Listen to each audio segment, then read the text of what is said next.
He was a billionaire, yet powerless in the moment that mattered. His empire crumbled before his eyes. And then, the maid no one noticed, spoke. In a world where power is measured in billions, failure can still strike like a storm. He thought his wealth could control every outcome, every deal, every life around him. But when his pride shattered in front of the world, it wasn't money that saved him. It was a voice from someone unseen, someone he never thought mattered, his black maid. What she said not only silenced a room full of powerful men, it changed everything. The room was vast, draped in velvet curtains that swallowed the sunlight and trapped the air in a heavy silence. Dozens of men in tailored suits shifted in their seats, their eyes fixed on the long mahogany table at the center. On it sat contracts worth billions, the kind of numbers that could build empires or destroy legacies. Cameras flashed, recording every second of the historic deal. At the head of the table sat Alexander Pierce, a man the world called untouchable, a billionaire whose name carried power, fear, and respect. His jaw was sharp, his suit flawless, but behind the steel in his eyes flickered something no one expected: uncertainty. This deal was supposed to be his crowning achievement, the one that would cement his name into history. He had spent months arranging it, gathering investors, building strategies. He thought money would be enough. He thought his billions could silence doubts, buy loyalty, and crush competition. But as the contracts lay open and the pens hovered over paper, something went wrong. The opposing side, a foreign delegation with their own empire of wealth, began to withdraw. Their words were calm, polite, but devastating. They spoke of missing integrity, of values not aligning, of trust broken. In that single moment, the numbers written on the page meant nothing. The room grew colder. Alexander leaned forward, trying to salvage the moment. His voice, once commanding, trembled under pressure. "Gentlemen, you cannot walk away from this. This deal will change the future, your future, my future, the world's future." But they were already rising.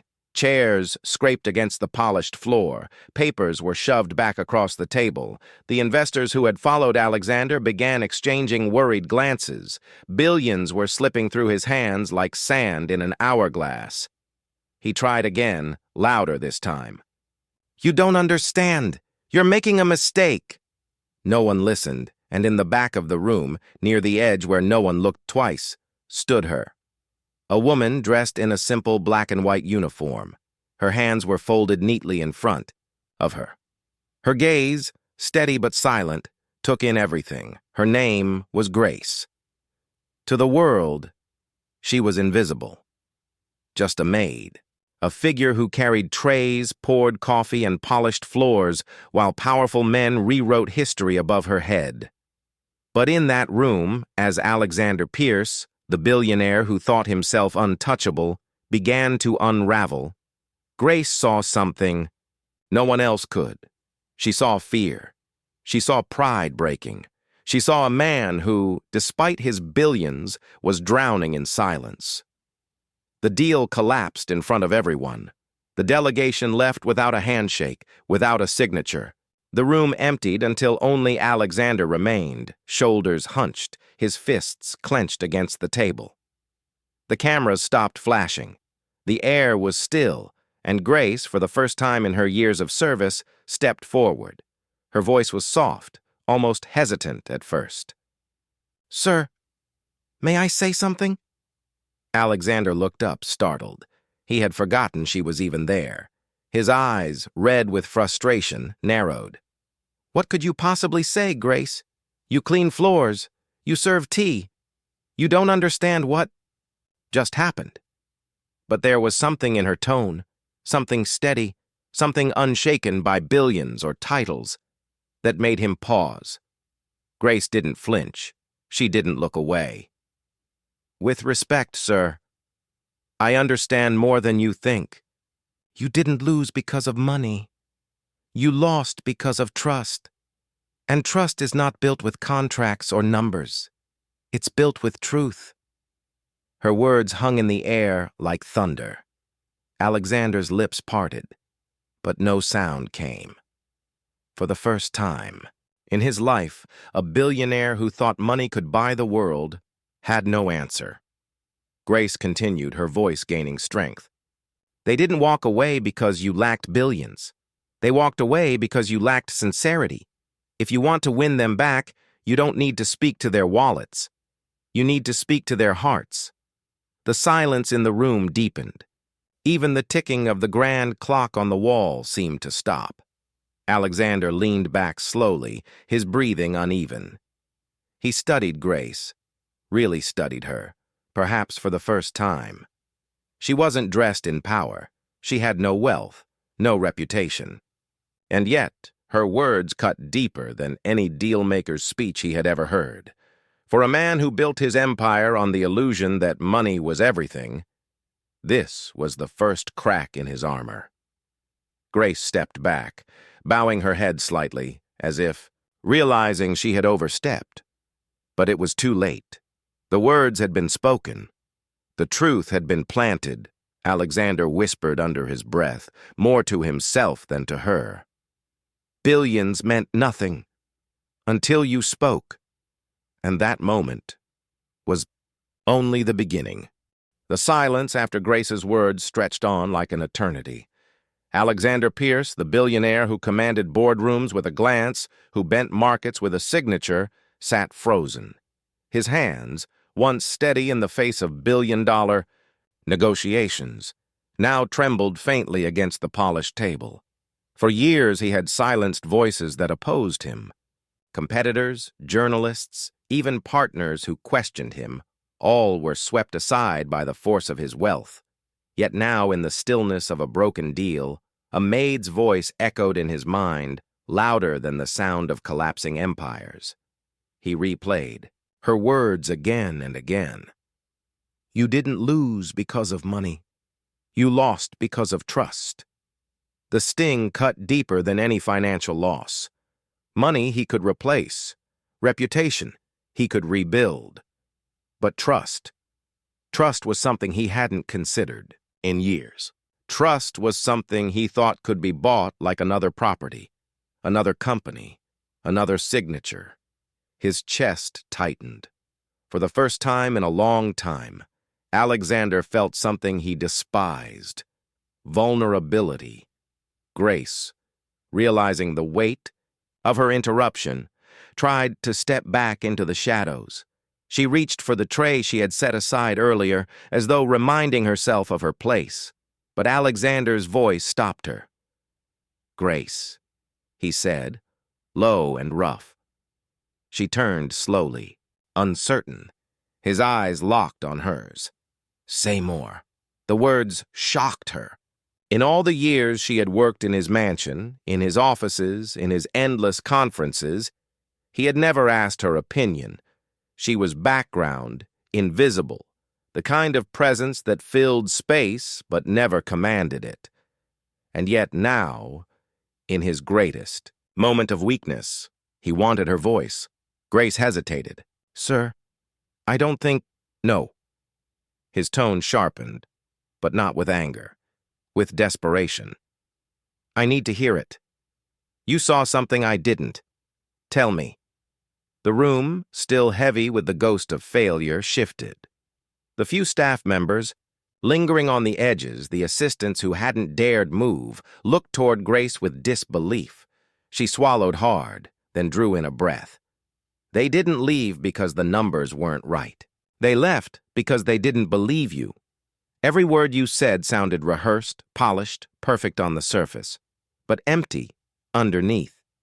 You spoke as if you were selling a product, but they weren't buying a product, sir. They were buying you, and they couldn't see the truth in you. Alexander's brows furrowed. He wanted to argue, to say she was wrong, but deep inside he knew she wasn't. He had built his empire on appearances, on dominance, on intimidation. He had forgotten the one thing no wealth could manufacture: authenticity. Grace stepped closer, her voice steady. You've built a world where everyone fears you, where people obey because of your money, not because of your character. But fear cannot hold deals together. Respect cannot be forced. And when the room was watching, when it mattered most, they saw a man trying to buy them, not a man they could trust. Her words struck like lightning. Alexander closed his eyes for a moment, memories flooding him. He saw boardrooms where partners had smiled to his face and cursed him behind his back. He remembered handshakes that had felt cold despite the millions exchanged. He recalled investors who praised his brilliance but never truly stood by him.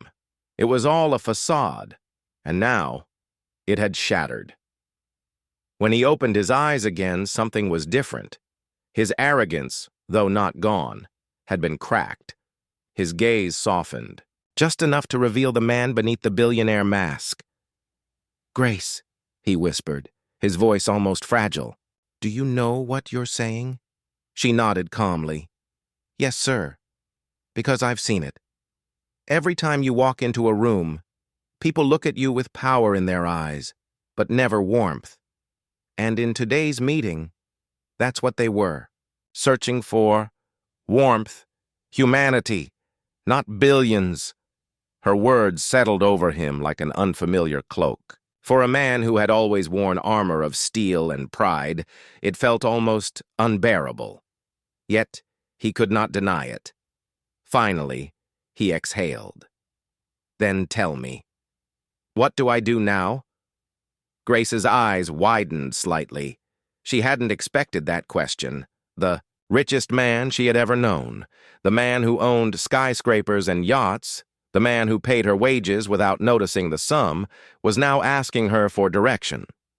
For a moment she remained silent. Then she spoke carefully.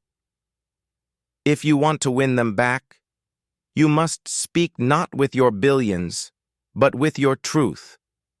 You must show them the man you are, not the empire you built. And if you don't know who that man is anymore, then maybe it's time you find him." The words struck Alexander with the force of a storm. His throat tightened, his chest heavy. For years he had hidden behind numbers, contracts, wealth. But who was he without them? The question lingered like a shadow. Grace bowed her head respectfully, as though reminding herself she was just a maid. "Forgive me, sir. I've said too much." But Alexander didn't stop her this time. He didn't dismiss her. He didn't laugh or sneer. Instead, he whispered again, almost to himself, "Billions meant nothing until you spoke." And, for the first time in his life, Alexander Pierce felt something he hadn't in decades, the possibility of change. The night outside grew darker, but inside, something had begun to stir. The fall of a billionaire, and the rise of a voice no one saw coming. The following morning, Alexander Pierce sat in his glass-walled office that overlooked the entire city. Skyscrapers rose like monuments to ambition, the streets below teeming with the people who unknowingly lived under the shadow of his empire. He had always looked at this view with pride. It reminded him of victory, of dominance, of how far he had come from nothing. But today, for the first time, the view mocked him. The city didn't seem like his anymore. The glass felt colder. The buildings no longer bent toward him. They stood tall, indifferent to his billions. His mind replayed the failed deal, the looks of disappointment, the smirks of rivals, the slow, deliberate closing of briefcases as the investors walked out. But louder than all those images was Grace's voice. They weren't buying a product. They were buying you, and they couldn't see the truth in you. He leaned back in his leather chair, shutting his eyes tightly. How could a maid, someone who dusted his floors, polished his silver, prepared his tea, see what no one else could? How had her words managed to slice through his armor like a blade? His phone buzzed. His assistant, Daniel, peeked into the office, cautiously. "Sir, The press wants a statement on last night. They're calling it one of the most humiliating failures of your career. Alexander opened his eyes slowly, his jaw tightening. And what are you calling it, Daniel? Daniel swallowed hard. Setback, sir. A temporary one. Temporary, Alexander repeated, as though testing the word. He almost laughed. Nothing about last night felt temporary. He waved Daniel. Out. The silence returned. But then came the sound of footsteps. Soft. Careful. He knew them instantly. Grace. She had no reason to be in his office. She never entered unless called. And yet, she stood there quietly, holding a tray with untouched breakfast and tea. "I thought you might need this, sir," she said gently. Alexander studied her. For years he hadn't looked at her properly. Really looked. She was simply part of the background, a moving figure in the machinery of his empire. But now, as she set the tray on the desk, he noticed details. The lines of resilience in her face, the steady calm in her eyes, the dignity she carried even in silence. He spoke before he realized it. "Why did you say what you said last night?" Grace paused. "Because no one else would, sir." Her honesty disarmed him again. He leaned forward. "Do you know what it means for me to fail like that? Do you understand what's at stake?" Grace met his gaze without flinching. "Yes, sir, I do. It means you lose money. It means you lose pride. But what you don't realize is that the people you deal with, they want more than money. They want to believe in the man leading them. And until you show them who that man is, you will keep losing." The words stung, but beneath the sting was a strange relief, the relief of hearing truth unpolished, unfiltered. Alexander rose from his chair, pacing near the wide glass windows. "I don't even know who that man is anymore." Grace's voice softened. "Then maybe it's time to remember." The statement struck him harder than she could have imagined. His memories began to unspool. The boy who once worked odd jobs, who once went hungry, who once dreamed of more than survival.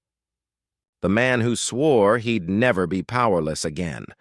He had buried that boy under layers of gold and steel, under arrogance and coldness.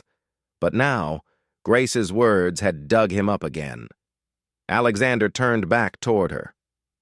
"Grace, I've built everything by being untouchable, by making sure no one could see weakness. And you're telling me to strip that away? To show them my flaws?"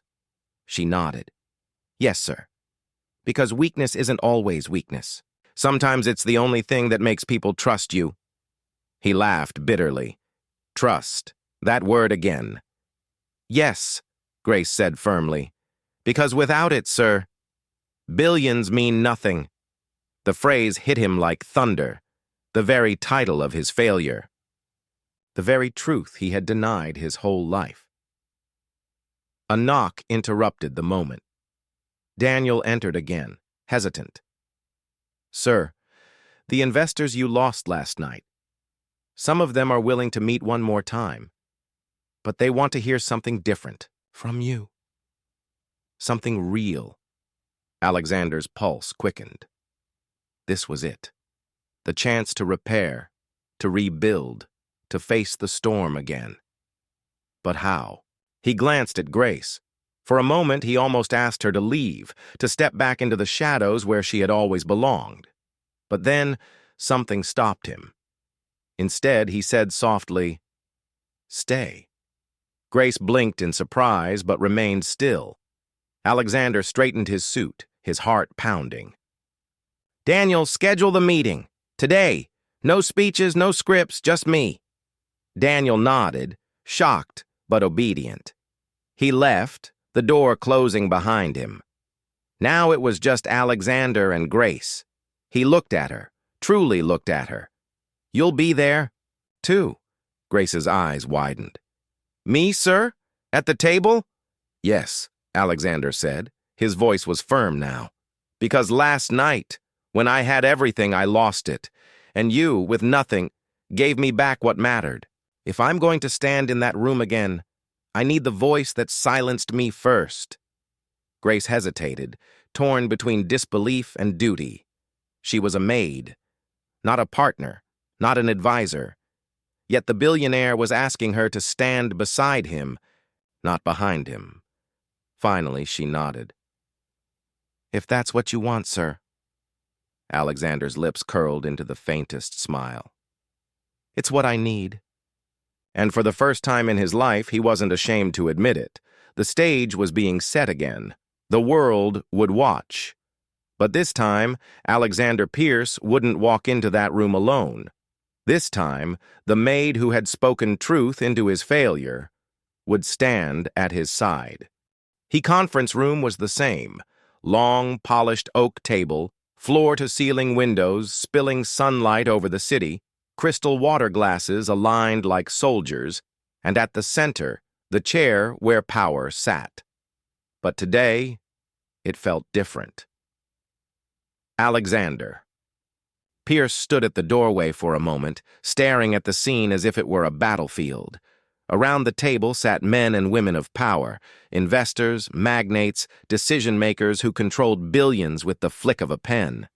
Their faces were sharp with curiosity, their eyes ready to watch the mighty stumble again. He adjusted his tie, but his hand trembled slightly. He clenched it into a fist.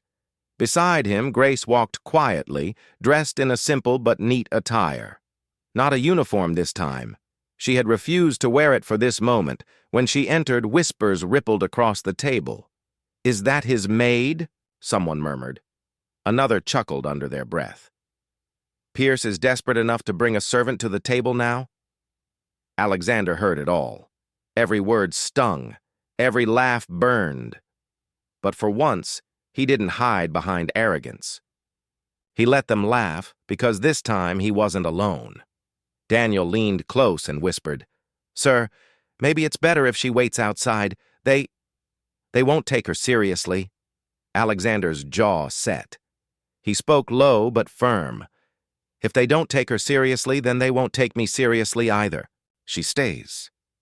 Grace lowered her gaze, but not out of shame, out of humility. She had not asked to be here, yet she was. Alexander finally moved forward, pulling out his chair at the head of the table. He sat slowly, his movements deliberate. Grace stood slightly behind him, silent, steady, like a shadow that now commanded its own gravity. One of the senior investors, a silver-haired man with cold eyes, leaned back in his chair. "Pierce. Last night you wasted our time with polished speeches and empty bravado. What makes you think today will be any different?" The question cut through the air like a blade. Alexander took a breath. The old him would have snapped back, would have thrown his weight around, would have bought silence with intimidation, but not today. Today, he remembered Grace's words. They want to believe in the man leading them. So he did something unthinkable. He lowered his guard. "You're right," Alexander said plainly. His voice echoed in the room. "Last night, I failed you. I failed myself. Because I thought billions were enough. I thought numbers and figures could convince you. But what I gave you was arrogance. What I gave you was a mask. And no one invests in a mask." The room stilled. Some eyebrows rose in surprise. Others smirked, waiting for the collapse. Alexander continued. "I built my empire believing money was everything. But last night I realized something. Without trust, billions mean nothing." A hush fell. Grace's eyes flickered. Those very words she had once spoken now stood in the air like a beacon. The silver-haired investor narrowed his gaze. "Big words, but words don't make profit. Tell us, Pierce. Why should we believe you now?" Alexander inhaled slowly, then looked back, not at his investors, but at Grace. "Because last night," he said, his voice steady, The only person in the room who told me the truth wasn't a billionaire. It wasn't an advisor. It wasn't one of you. It was her. All eyes turned toward Grace. Whispers filled the room. Shock, curiosity, even contempt. "She's my maid," Alexander said firmly. "And she spoke what none of you dared. That's why she's standing here today. Because if I am going to rebuild your trust, I won't do it by pretending I have all the answers. I'll do it by listening, even to the voices you would never think matter." The investors were stunned. Never. Had they seen a titan of industry admit weakness so openly, so publicly? Grace felt their eyes on her, heavy and piercing. She didn't speak yet. She simply stood, calm and unwavering, the silence itself a kind of power. Finally, one of the younger investors leaned forward. "And what exactly did she say that changed you, Mr. Pierce?" Alexander turned toward you. Grace, giving her the space he had never given before. "Grace," he said softly. "Tell them." The room froze. Grace's heart pounded. She had never been asked to speak in a place like this, never been given a seat, or even a sliver of this kind of stage, yet here she was. She stepped forward, her voice low but clear. "Last night, I told Mr. Pierce that money doesn't buy trust, that people weren't rejecting his product. They were rejecting him, because they couldn't see who he truly was. They only saw the arrogance." Murmurs spread around the table. Some frowned, others nodded slightly. Grace continued, her words gaining strength. "I told him weakness isn't always weakness. Sometimes it's the only thing that makes people believe. If he wants your trust, he has to earn it. Not with billions, but with honesty." Her words lingered in the air, heavy, raw, unpolished, but undeniably real. Silence followed, a silence that was louder than any applause. Finally, the silver-haired investor leaned forward, folding his hands. "Remarkable," he said dryly. "A maid schooling us on business trust. Tell me, Pierce, are you asking us to invest in you, or in her?" Alexander's lips curved into the faintest smile. "Both." The room broke into a storm of reactions. Some laughter, some disbelief, some genuine intrigue. But something had shifted. The arrogance that had once suffocated the room was gone. In its place was something else. Something undeniable. Grace, the maid they had all dismissed, had turned the room's energy upside down. And Alexander Pierce, the billionaire who had once thought billions were everything, now stood taller than ever, because he was standing on the truth she had given him. The meeting wasn't over. The investors hadn't said yes yet, but for the first time, they were listening, truly listening, and that, Grace knew, was where victory always began. The air in the room was thick with tension. Every eye was on Grace, and every face carried a different story. Disbelief, irritation, curiosity, and somewhere deep in the corners, a glimmer of respect. The silver-haired investor, Mr. Rowland, broke the silence first. His voice was slow, cutting, the kind that weighed every word like currency. "Pierce, you bring us here to talk about millions, and yet the loudest voice at this table isn't yours. Do you realize how humiliating this looks? A billionaire leaning on his maid to save him?" Alexander didn't flinch. His eyes were steady. "It would be humiliating if she hadn't already saved me." Gasps flickered across the room. Grace lowered her gaze, not out of shame, but to steady her breathing. She hadn't asked for this role, hadn't asked to be pulled into the spotlight of a world that thrived on power plays and arrogance. And yet, here she was, because truth never asks for permission. One of the younger investors, a woman named Evelyn, leaned forward. "And what exactly do you expect us to do, Mr. Pierce? Are you asking us to ignore the data, the risks, the financial gaps in your proposal, simply because your maid gave you a pep talk?" Alexander leaned forward. His voice dropped, quiet, but sharp enough to slice through every layer of skepticism. No, I'm asking you to look beyond numbers. Data doesn't fail, but people do when they can't trust the one holding the data. That's why I failed yesterday, and that's why I won't fail again. Not because I'm perfect, but because I've learned the one thing money can't teach: humility. He looked at Grace. For the first time in his life, his eyes carried no pride, no defense, only gratitude. And I learned it from her. The words sank into the room like a stone in water, rippling through each investor's guarded exterior. For a long moment, silence ruled. A silence not of mockery, but of weight. Finally, Mr. Rowland chuckled, but it wasn't the cold laugh of superiority anymore. It was lower, thoughtful, almost reluctant. Humility from a billionaire, that's rarer than profit itself. He folded his hands. Tell me, Miss Grace, was it? What makes you think this man can be trusted now? All eyes snapped back to her. Grace froze. Her hands trembled at her sides. She wasn't trained for this. She wasn't meant for this. She had spent years unseen, unnoticed, existing in the corners of rooms like this one. But now every spotlight was on her. She inhaled, steadying her voice. Because I've seen him at his worst. The room shifted. Investors exchanged glances. Grace continued, stronger now. I've seen him when the world wasn't watching.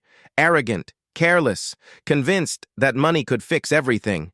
And I've seen him fall, not in silence, but in front of everyone who wanted to see him fail.